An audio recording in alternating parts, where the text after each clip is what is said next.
Yo guys, it's Mighty, and in this video I want to talk about one of the most underrated speed hard pads that I've tried in the last year. This is of course the NPET speedm IK. This is a resin speed pad that does have a harder surface, which makes it, from what I feel, a very speed oriented pad. Just as a quick disclaimer, NPET did send this pad out to me, but all my thoughts and opinions are my own, and they have no influence over that. Also, 95.6% of you guys are not subscribed to my channel, so if you guys do enjoy these reviews and the gameplay content, please subscribe, it'd mean the world to me, and on to the rest of the video.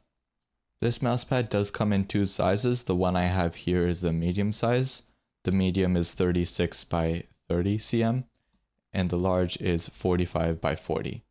This mousepad is a hard pad, which means it has very little compression throughout the entire surface. The only part of this mousepad that you can really push into is the very edge, where it barely pushes in at all, and it maybe moves down a millimeter if that. One thing that I do really like about this mousepad is that it's very sweat resistant.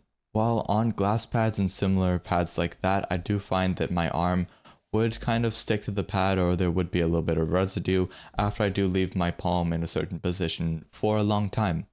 This mousepad doesn't have any of that. I can leave my palm in one position and I don't have to worry about a little bit of sweat getting on the pad. This mousepad is also extremely consistent. Right now I'm using the stock skates on the VXC R1 and it glides very smoothly. I don't have any complaints over the surface. The surface is very slightly textured, which means when you run your fingers over it, you can feel a slight texture. But on your palm and with a sleeve, as well as on larger mouse skates, you won't feel the surface at all. Well, when I do use either donut skates or dot skates, I do find that I can feel a lot more of the surface texture. So if you do think about getting this pad, I would recommend using the full skates instead of using the dot skates. There's no real downside of using dots or donuts since it is faster on this pad. It's just the slight texture you may not quite like. Now, since this pad is resin, it does break down your skates very quickly. I do find that these mouse skates, especially the stock ones on the VXC, wore down a lot since I started using this pad, and they have slowed down a little bit. The wear down isn't quite noticeable with the speed, however I do see the scratchiness on the skates when I do look closely. So that is one thing to pay attention about. If you do use dot skates on this, especially shades or some other type of softer PTFE, they will wear down very fast, so that is just something to know. When it comes to this pad, I would really recommend using obsidian skates or skates that you'd use on a glass pad, just because this pad does break down the skates so quickly. I do think that it's almost unusable after a few days with PTFE skates, and I didn't use this pad on any of my PTFE skates just because I didn't want to wear those skates down as quickly. Now coming over to the edge of the pad, the edges are not rounded at all. It's it's a very abrupt edge. If you do like to use your mouse pad a little bit more forward, since this is a smaller pad, or you have the edge of the mouse pad against your forearm, I do think this pad is very uncomfortable to use if you do have your forearm grinding against the pad. This pad also has an absolutely amazing base. This base is incredibly sticky, which means I literally have to put effort to peel this base off. Like, it sticks a lot. This is an adhesive base and it is very sticky when you do put it on your desk. I've never ever had this pad move on me, especially once I put it on, it stays there and it just does not move. The first pad I want to compare the NPET speedm to is the artisan sheeting kai.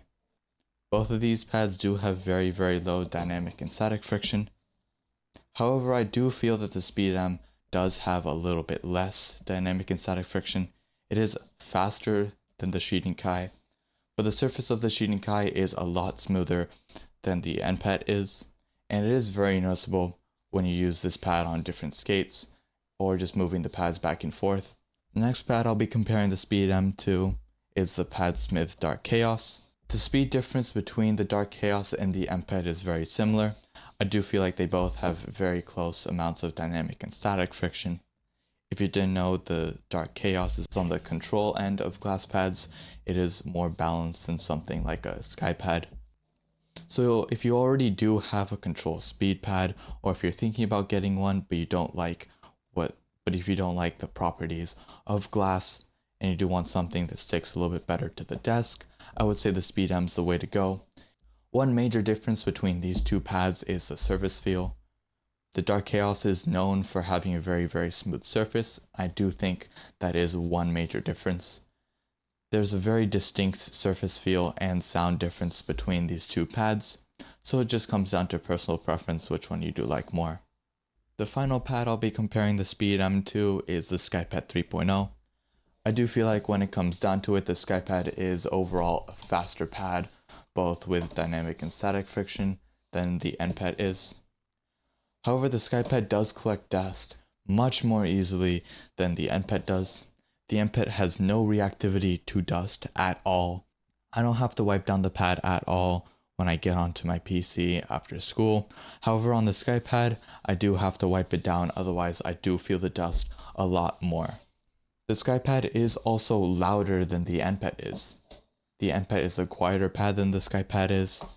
So between these two pads and between the two surfaces, the skypad is faster but louder, as well as a little bit smoother than the NPET is.